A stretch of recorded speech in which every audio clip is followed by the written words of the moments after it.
Good afternoon. Welcome to doctors time. Psoriasis దీర్ఘకాలం పాటు బాధించే చర్మ సమస్య. కొందరికి జన్యుపరమైన సమస్యలతో, మరికొందరికి వంశపారంపర్యంగా వచ్చే వ్యాధి సోరియాసిస్. అలాగే చర్మ సమస్యలు కూడా ఒక్కసారి వస్తే దాని నుంచి అనేక సమస్యలు వస్తుంటాయి. సోరియాసిస్కు ప్రధాన కారణాలేంటి? చర్మ బొల్లి సమస్యలను ఎలా తగ్గించుకోవాలి?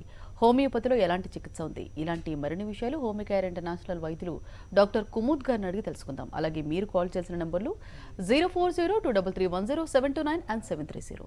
Hello doctor. హలో అండి. ముందుగా చెప్పండి, అసలు సోరియాసిస్ అంటే ఏంటి, వీటికి ఎలాంటి రీజన్స్ ఉంటాయి? సో బేసిక్గా మన బాడీలో ఏదైతే స్కిన్ అనేది ఉంటుంది, మన చర్మం, దీనికి 4 లేయర్స్ అనేది ఉంటుంది. సో ఈ స్కిన్లో ఏదైతే లేయర్స్ ఉంటుంది దానికి ఒక సైకిల్ అనేది ఉంటుంది. సో మన బాడీ లోపల బ్లడ్ సెల్స్ కొత్తగా వస్తున్నాయి 90 డేస్లో, అంటే 3 మంత్స్లో. అలాగే మన స్కిన్కి కొత్తగా రావడానికి ఒక 28 డేస్ టు 38 డేస్ సైకిల్ అనేది ఉంటుంది. సో ఇదే విధంగా మన బాడీలో అన్ని సెల్స్ కొత్తగా ఫామ్ అవ్వడానికి ఒక డ్యూరేషన్, ఒక టైం పీరియడ్ అనేది ఉంటుంది.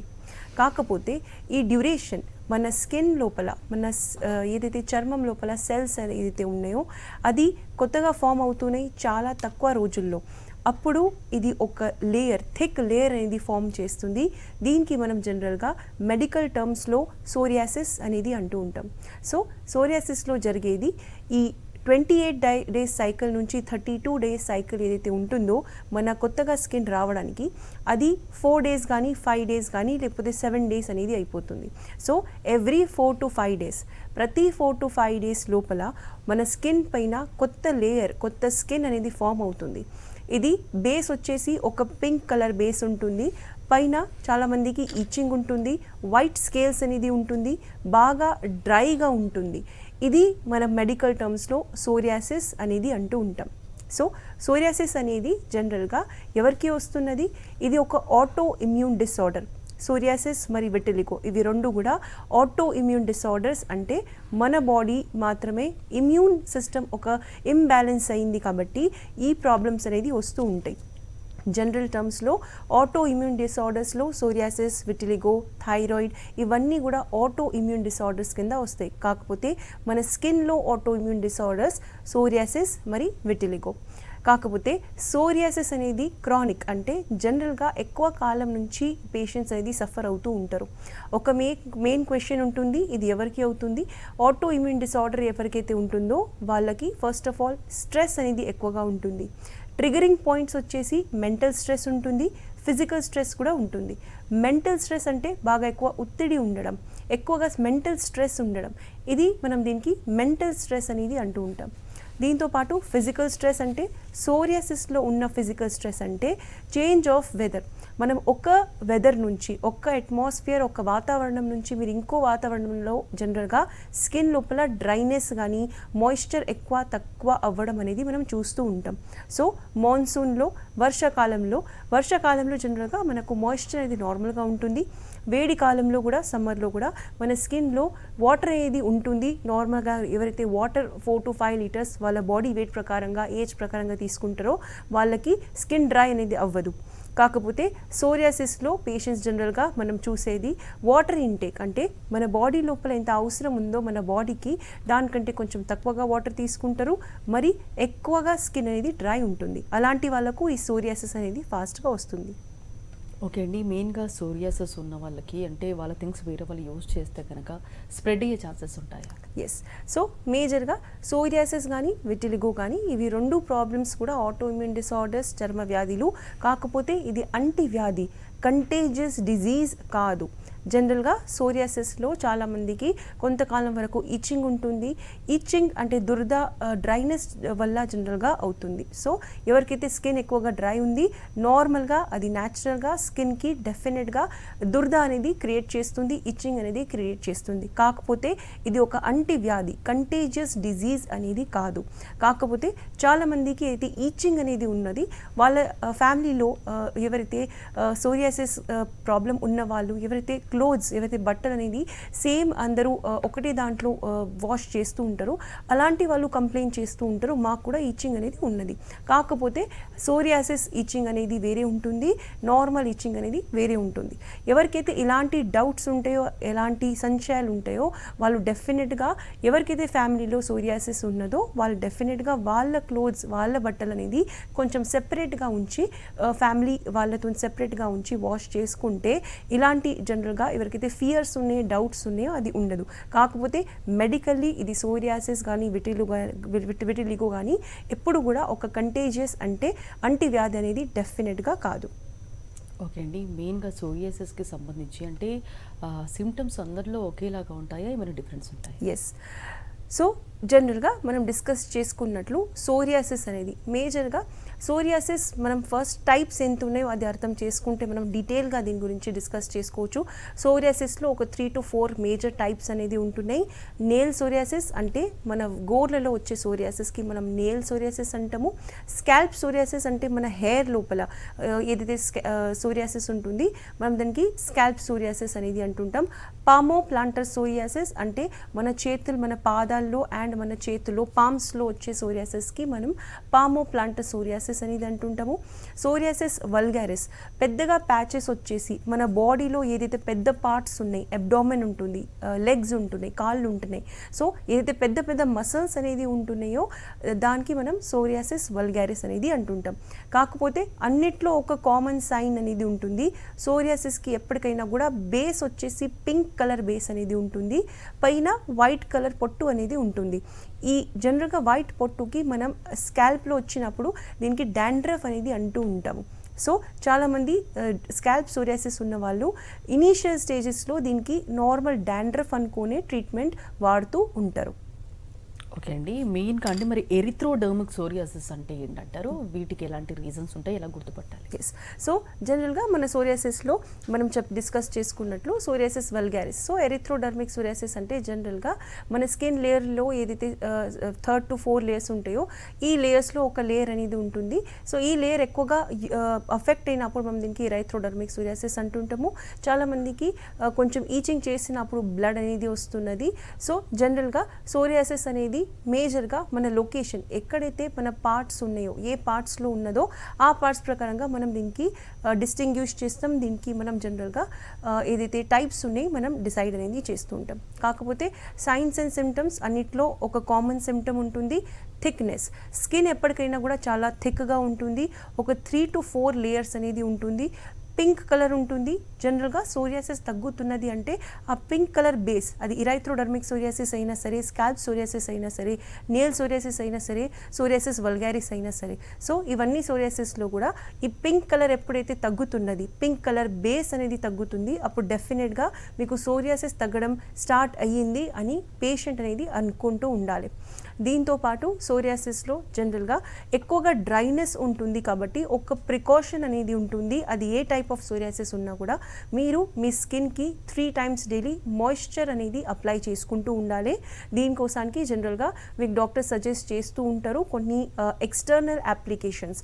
సో ఏ సోరియాసిస్ అయినా సరే, మేజర్గా ఏ సోరియాసిస్ అయినా సరే మీరు డెఫినెట్గా మీ స్కిన్కి కరెక్ట్గా మాయిశ్చర్ ఇస్తున్నారంటే ఈ సోరియాసిస్ అనేది ఫాస్ట్గా తగ్గడం జరుగుతున్నది. ఓకే అండి, మరి గట్టెడ్ సోరియాసిస్ అంటే ఏంటారు, వీటికి రీజన్స్ ఎలా ఉంటాయి? ఎస్. సో జనరల్గా గట్టెడ్ సోరియాసిస్ అంటే చిన్న చిన్న ప్యాచెస్లో వస్తుంటాయి. చాలామందికి సోరియాసిస్ వల్గారిస్లో ఏంటంటే ఒక మేజర్ పార్ట్ అనేది అఫెక్ట్ అవుతున్నది. అంటే సపోజ్ హ్యాండ్స్ మీద ఉన్నదంటే కంప్లీట్గా హ్యాండ్స్ అనేది అఫెక్ట్ అవుతున్నాయి అండ్ కంప్లీట్గా అది ఒక లైన్లో అనేది ఉంటుంది. గట్టెడ్ సోరియాసిస్ అంటే చిన్న చిన్న ప్యాచెస్ వస్తున్నాయి, మొత్తం బాడీలో స్ప్రెడ్ అయి ఉన్నది, లేకపోతే డిపెండింగ్ అపాన్ వాళ్ళకి ఎంత కాలం నుంచి ఉన్నది, తక్కువ అయినా సరే ఎక్కువ అయినా సరే. కొంతమందికి గట్టెడ్ సోరియాసిస్ ఓన్లీ ఒక 10 to 20% ఉంటుంది, కొంతమందికి మొత్తం బాడీలో 50 to 80% అనేది కూడా కవర్ అయ్యే ఛాన్సెస్ అనేది ఉంటుంది. ఇలాగే సోరియాసిస్ వల్గారిస్లో కూడా స్టార్టింగ్లో ఓన్లీ అండ్ ఓన్లీ కొన్ని ప్యాచెస్ మాత్రమే ఉంటున్నాయి, కాకపోతే అది ఫర్దర్గా కొన్ని ఇయర్స్ తర్వాత అది మేజర్ సోరియాసిస్ వల్గారిస్లో ఫామ్ అవుతుంది. కాకపోతే సోరియాసిస్ అనేది మీకు ఎంత డిఫికల్ట్ ఉన్నది అది మీరు అర్థం చేసుకోవాలి అంటే మీకు ఎవ్రీ ఇయర్ వెదర్ చేంజ్ అయినప్పుడు మీకు ఎంత సోరియాసిస్ పెరుగుతుంది, సడన్గా ఎంత అంతా చేంజ్ అవుతుంది. దాన్ని బట్టి జనరల్గా సోరియాసిస్కి డాక్టర్స్ అనేది ట్రీట్మెంట్ మీకు సజెస్ట్ చేస్తూ ఉంటారు. సోరియాసిస్కి జనరల్గా ఇది ఒక ఆటో ఇమ్యూన్ డిసార్డర్ కాబట్టి ఎప్పటికైనా కూడా 3 to 5 years మీకు మానిటరింగ్ కోసానికి జనరల్గా మీకు డాక్టర్స్ అనేది చెప్తూ ఉంటారు. ఎవ్రీ ఇయర్ మీకు వెదర్ చేంజ్ అయినప్పుడు స్పెషల్గా ఇలాంటి మనం వర్షాకాలం నుంచి చలికాలంలో ఎంటర్ అయినప్పుడు సోరియాసిస్ అనేది కంపల్సరీ ఇంక్రీజ్ అవుతుంది. బికాస్ ఈ టైంలో మన స్కిన్లో డ్రైనెస్ అనేది ఎక్కువగా ఉంటుంది. ఈ డ్రైనెస్ ఎక్కువ ఉండడం వల్ల సోరియాసిస్ అనేది ఇంక్రీజ్ అవుతుంది. సో ఇది సీజన్ ప్రెజెంట్గా మన సోరియాసిస్ ఉన్న వాళ్ళకి చాలా ఫేవరబుల్ కండిషన్. సో సోరియాసిస్ ఉన్న వాళ్ళు అది ఏ టైప్ ఆఫ్ సోరియాసిస్ ఉన్నా కూడా వాళ్ళు డెఫినెట్గా వాళ్ళ స్కిన్కి ఎప్పటికైనా కూడా మాయిశ్చర్ ఉంటే నెక్స్ట్ ఇయర్ మీకు ఎప్పుడైతే వెదర్ చేంజ్ అవుతుందో అప్పుడు ఈ సోరియాసిస్ ఏదైతే రిలాప్స్ అవుతుంది, అగ్రవేట్ అవుతుంది, ఎక్కువ అవుతుందో అది మోడరేట్గా మీకు కనపడుతుంది. ఓకే అండి, మరి సోరియాటిక్ ఆర్థరైటిస్ అంటే ఏంటంటారు? అంటే ఎలా ఉంటుంది దీని గురించి? సో జనరల్గా మనం ఇప్పటివరకు డిస్కస్ చేసుకున్నాము, సోరియాసిస్ టైప్స్ డిస్కస్ చేసుకున్నాము. సోరియాసిస్ అంటే ఏంటిది, దీనికి ఎగ్జాక్ట్గా ఏం డిఫరెన్సెస్ ఉంటున్నాయి అండ్ ఇది ఎవరికి ఎక్కువగా అవుతుంది. సో మేజర్గా సోరియాసిస్ ఆర్థరైటిస్, జనరల్గా సోరియాటిక్ ఆర్థరైటిస్ అనేది ఎవరికి వస్తుంది, మన జాయింట్ లోపల ఎప్పుడైతే పెయిన్స్ వస్తున్నాయో దానికి ఆర్థరైటిస్ అనేది అంటూ ఉంటాం. సో పామో ప్లాంటర్ సోరియాసిస్, పామ్స్ లోపల ఎప్పుడైతే చేతుల్లో పాదాల్లో ఉంటుందో ఇవి జాయింట్స్ దగ్గర ఉంటున్నాయి. చాలామందికి ఎల్బో అంటే నార్మల్గా ఎక్కడైనా కూడా జాయింట్స్ ఉంటున్నాయో దాని దగ్గర ఉంటుంది. సోరియాసిస్ వల్గారిస్లో మనం చూస్తూ ఉంటాము, ఈ కండిషన్ ఎక్కువగా ఉంటుంది. సో ఎప్పుడైతే సోరియాసిస్ చాలా ఎక్కువ టైం నుంచి ఎక్కువ కాలం నుంచి మీరు సఫర్ అవుతున్నారు, అది పెరగట్లేదు తగ్గట్లేదు, కాకపోతే జాయింట్స్ దగ్గర ఉన్నది అంటే డెఫినెట్గా మీకు ఎక్కువ కాలం అయిన తర్వాత ఆ దగ్గరలో ఉన్న జాయింట్స్, సపోజ్ మీకు పామ్స్లో ఉన్నది అంటే డెఫినెట్గా మీకు ఏదో ఒక ఫింగర్ మధ్యన పెయిన్ అయ్యే ఛాన్సెస్ అనేది ఉంటుంది. కాకపోతే ఈ సోరియాటిక్ ఆర్థరైటిస్ ఎవరికి వస్తుంది, మీకు 4 years 5 years నుంచి సోరియాసిస్ సఫర్ అవుతున్నారు, సోరియాసిస్ తగ్గుతున్నది, కాకపోతే ఇన్ఫ్లమేషన్స్ అంటే జాయింట్స్ లోపల స్వెల్లింగ్స్ వస్తున్నది, అలాంటి వాళ్ళకి సోరియాటిక్ ఆర్థరైటిస్ అనేది డెవలప్ అవుతున్నది. సో సోరియాసిస్ ఉన్న వాళ్ళకి ఎప్పుడైతే జాయింట్ పెయిన్ స్టార్ట్ అవుతుంది మనం దానికి సోరియాటిక్ ఆర్థరైటిస్ అంటాము. ఈ సోరియాటిక్ ఆర్థరైటిస్ సోరియాసిస్కి ఉన్న ఒక complication, one of the complications. Psoriasis అనేది మేజర్గా ఓన్లీ అండ్ ఓన్లీ పేషెంట్కి ఇబ్బంది పెడుతుంది. బికాస్ స్కిన్ అనేది బాగా పేషెంట్స్కి కంప్లైంట్ ఉంటుంది, లాగుతుంది, స్ట్రెచింగ్ అనేది ఎక్కువగా అవుతుంది because of dryness. So dryness ఎక్కువగా ఉండడం వల్ల one of the complication, suppose మీకు హ్యాండ్స్లో ఉన్నదంటే మీ డే టు డే యాక్టివిటీ అనేది కొంచెం అఫెక్ట్ అవుతుంది.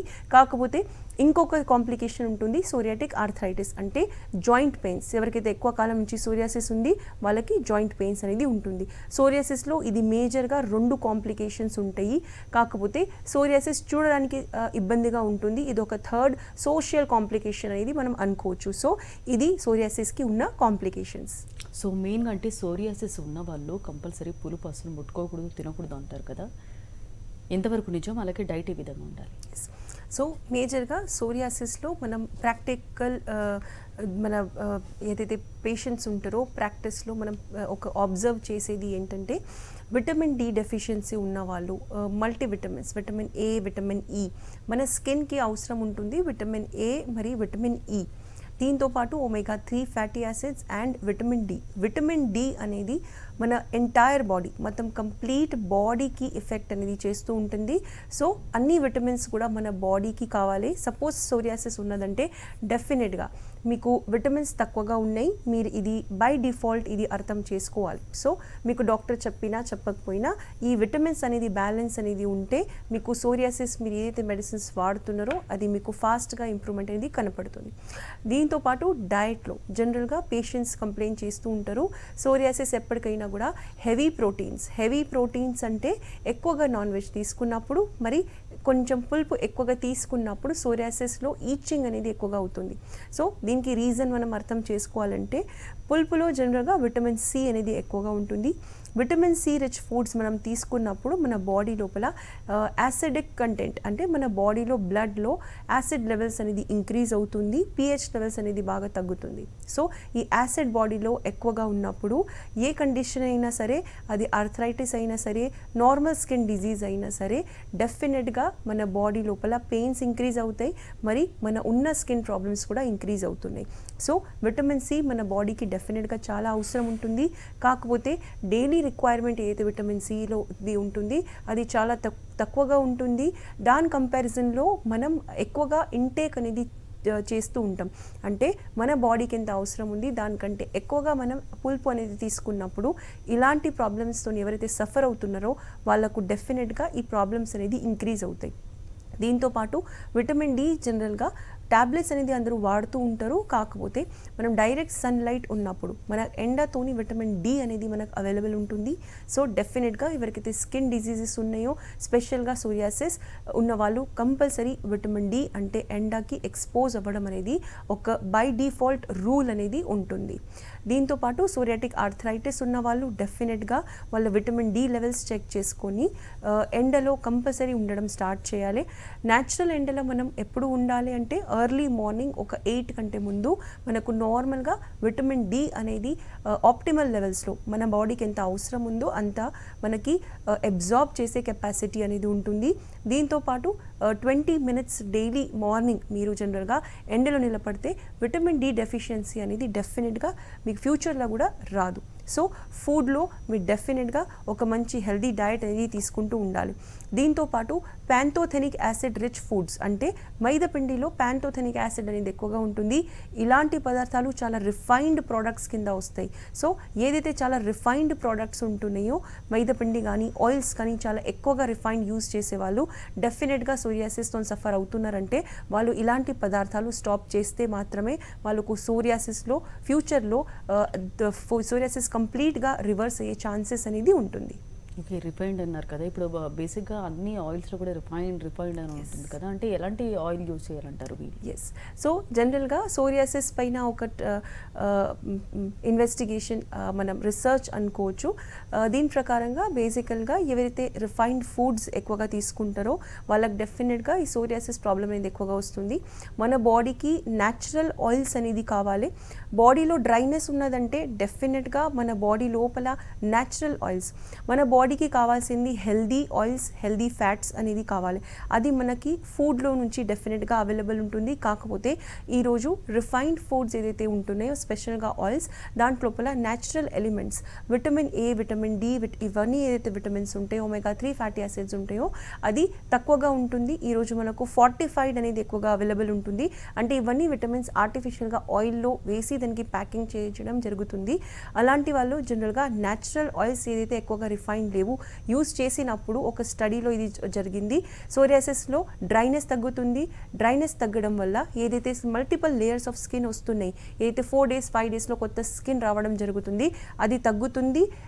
దీంతో పాటు సోరియాసిస్ అనేది తగ్గుతుంది. సో డెఫినెట్గా మనం హెల్దీ డయట్ తీసుకున్నప్పుడు, అన్రిఫైన్డ్ ఫుడ్స్ తీసుకున్నప్పుడు, న్యాచురల్ హెల్దీ ఆయిల్స్ మన బాడీలో ఎక్కువగా ఉన్నప్పుడు ఈ సోరియాసిస్ అనేది ఫాస్ట్గా తగ్గుతుంది. ఓకే అండి, మరి విటిలిగో అంటే ఏంటి, రీజన్స్ ఎలా ఉంటాయి? సో జనరల్గా ఈ ఆటో ఇమ్యూన్ డిసార్డర్స్లో స్పెషల్గా స్కిన్ కేసెస్లో సెకండ్ ఇంపార్టెంట్ డిజీజ్ వచ్చేసి విటిలిగో. విటిలిగో అంటే ఏంటిది మనం అర్థం చేసుకుందాం. జనరల్గా మన బాడీ పైన వైట్ ప్యాచెస్ రావడం జరుగుతుంది. వైట్ ప్యాచెస్లో 2 రీజన్స్ ఉంటాయి. ఒకటి calcium and vitamin D3 deficiency, అది జనరల్గా మనం చిన్నపిల్లల్లో చూస్తూ ఉంటాము. ఇంకొకటి ఆటో ఇమ్యూన్ డిసార్డర్ ఉంటుంది విటిలిగో. సో మేజర్గా ఈ విటిలిగో ఎవరికి వస్తుంది, ఒక 25 to 30% మీ ఫ్యామిలీలో ఎవరికైనా ఉన్నది అంటే మీ వంశపారంపరంగా 25 to 30% మీకు ఎవరికైనా ఉన్నది అంటే మీకు వచ్చే ఛాన్సెస్ అనేది ఉంటుంది. మీ పేరెంట్స్లో డైరెక్ట్గా ఉన్నది, మీ గ్రాండ్ పేరెంట్స్లో ఉన్నదంటే డెఫినెట్గా మీకు 25 to 30% ఛాన్సెస్ ఉంటుంది విటిలిగో రావడానికి. కాకపోతే ఇది ఎవరికి వస్తున్నది, అగైన్ దీంట్లోపల విటమిన్స్ మన బాడీకి, మన స్కిన్కి కావాల్సిన vitamin A and vitamin E, vitamin D and omega-3 fatty acids psoriasis లాగానే స్కిన్కి ఇవి 4 చాలా చాలా ఇంపార్టెంట్ ఉంటుంది. సో ఎవరికైతే డెఫిషియన్సీ ఉంటుంది వాళ్ళకి ఫస్ట్ లేయర్ ఆఫ్ స్కిన్ మీద అయితే ఫస్ట్ లేయర్ ఉంటుంది అది డిస్ట్రాయ్ అవ్వడం అనేది స్టార్ట్ అవుతుంది.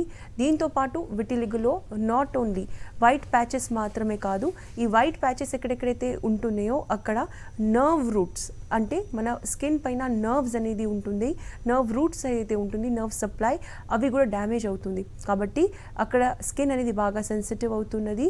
అండ్ జనరల్గా ఎక్కడైనా మీకు ఇంజరీ జరుగుతుంది అంటే వైట్ ప్యాచ్ డెవలప్ అవుతుంది అంటే తప్పకుండా మీకు విటిలిగో ఉన్నది. సో విటిలిగో ఎవరికి అవుతుంది? అగైన్ ఫ్యామిలీలో 25-30% మీకు ఉన్నది అంటే ఛాన్సెస్ ఉన్నాయి. మనం ఈరోజు ప్రాక్టీస్లో చూసేది చిన్నపిల్లలకి విటిలిగో ఎక్కువగా ఉంటుంది. విటిలిగో అనేది స్ప్రెడ్ అయ్యే ఛాన్సెస్ అనేది ఎక్కువగా ఉంటుంది. చిన్నపిల్లలు అంటే ఏజ్ గ్రూప్ 4 years నుంచి 10 years ఉన్న వాళ్ళకి స్టార్టింగ్ ఒక వైట్ ప్యాచ్ స్టార్ట్ అవుతుంది. ఈ వైట్ ప్యాచ్ ఎక్కడైనా స్టార్ట్ అవ్వచ్చు మొత్తం బాడీలో, స్పెషల్గా జాయింట్స్లలో. చిన్నపిల్లలు జనరల్గా కింద పడిపోయినప్పుడు, ఆడుకునేటప్పుడు పడిపోతూ ఉంటారు. దాని తర్వాత ఇంజరీ అయినప్పుడు ఒక వైట్ ప్యాచ్ డెవలప్ అయిపోతుంది. దాని తర్వాత మల్టిపుల్ ప్యాచెస్ బాడీ లోపల వేరే వేరే ప్లేసెస్లో వైట్ ప్యాచెస్ డెవలప్ అవుతున్నాయి అంటే డెఫినెట్గా మీ డాక్టర్కి మీరు ఫాస్ట్గా కన్సల్ట్ అవ్వాలి. అది విటిలిగో అయ్యే ఛాన్సెస్ అనేది ఉంటుంది. దీంతో పాటు విటిలిగో అనేది జనరల్గా ఎప్పుడు ఎంత టైంలో తగ్గుతున్నది అంటే విటిలిగోకి చాలా లాంగ్ టైం పడుతుంది. దీంట్లో కంపల్సరీ మీరు విటమిన్స్ తీసుకుంటూ ఫుడ్లోకి వెళ్ళి కూడా మంచి విటమిన్ రిచ్ ఫుడ్ తీసుకొని మెడిసిన్స్ యూస్ చేస్తే మాత్రమే విటిలిగో స్టాప్ అవుతుంది, లేకపోతే అలాగే ఉండిపోతుంది. రివర్స్ అవ్వడానికి, విటిలిగో పూర్తిగా రివర్స్ అవ్వడానికి చాలా ఎక్కువగా టైం అనేది పడుతుంది. బికాజ్ మెడికల్లీ ఇది ఒక ఇన్క్యూరబుల్ డిజీజ్ కన్సిడర్ చేస్తారు. ఓకే అండి. మెయిన్గా అంటే ఈ విటిలిగో అనేది అంటే పెద్దవాళ్ళలో ఉన్నట్లే, అలాగే మీరు ఇందాక కిడ్స్ అన్నారు కదా, కిడ్స్లో అంటే ఎలా గుర్తుపట్టాలంటే నార్మల్గా ఏదైనా చిన్నగా వైట్గా కనిపిస్తేనే అది విటిలిగో అనుకోవడానికి ఎలా గుర్తుపట్టాలి? ఎస్, సో మేజర్గా చిన్నపిల్లల్లో వైట్ ప్యాచెస్ అనేది calcium and vitamin D3 and వేరే విటమిన్స్. బికాస్ చిన్నపిల్లలు చాలా ఎక్కువగా గ్రీన్ వెజిటబుల్స్ కానీ మంచి వెజిటబుల్స్ అనేది తక్కువగా తీసుకుంటారు ఎవరైతే, వాళ్ళకి ఇలాంటి కాల్షియం డెఫిషియన్సీస్ ఫాస్ట్గా వస్తుంటాయి. సో వైట్ ప్యాచ్ ఎప్పటికైనా కూడా ఒక calcium and vitamin D3 deficiency కింద వస్తుంది. కాకపోతే మీ పిల్లలకి, స్పెషల్గా చిన్న పిల్లలకి 10 years 12 years కంటే తక్కువ చిన్న పిల్లలు ఉన్నారు అంటే డెఫినెట్గా వాళ్ళకి విటిలిగో ఉన్నది. మీరు ఎలా అర్థం చేసుకోవాలి? విటిలిగో ఉన్నది అంటే అది కంటిన్యూస్గా కొన్ని మంత్స్ వరకు ఉంటుంది. జనరల్గా విటిలిగో వాళ్ళ మీ బాడీలో న్యూట్రిషన్ ఎంత ఉంది దానిపై డిపెండ్ అయి ఉంటుంది. కొంతమందికి ఫాస్ట్గా అది ఇంక్రీజ్ అవుతూ ఉంటుంది. ఒక చిన్న ప్యాచ్ ఫాస్ట్గా పెద్దగా అవుతుంది అంటే మీ బాడీలో అది ఫాస్ట్గా స్ప్రెడ్ అవుతుంది. కొంతమందికి చాలా టైం తర్వాత అవుతుంది. సో డెఫినెట్గా విటిలిగో ఉన్నప్పుడు మీరు వెంటనే కన్సల్ట్ అవ్వాలి. సోరియాసిస్ గురించి, అందులో ఉన్న టైప్స్ గురించి, అలాగే విటిలిగో గురించి చాలా డీటెయిల్గా ఎక్స్ప్లెయిన్ చేశారండి. Thank you. ఇది ఇవాల్టి doctors time. Next news updates ఉంటాయి. Stay tuned to Sakshi.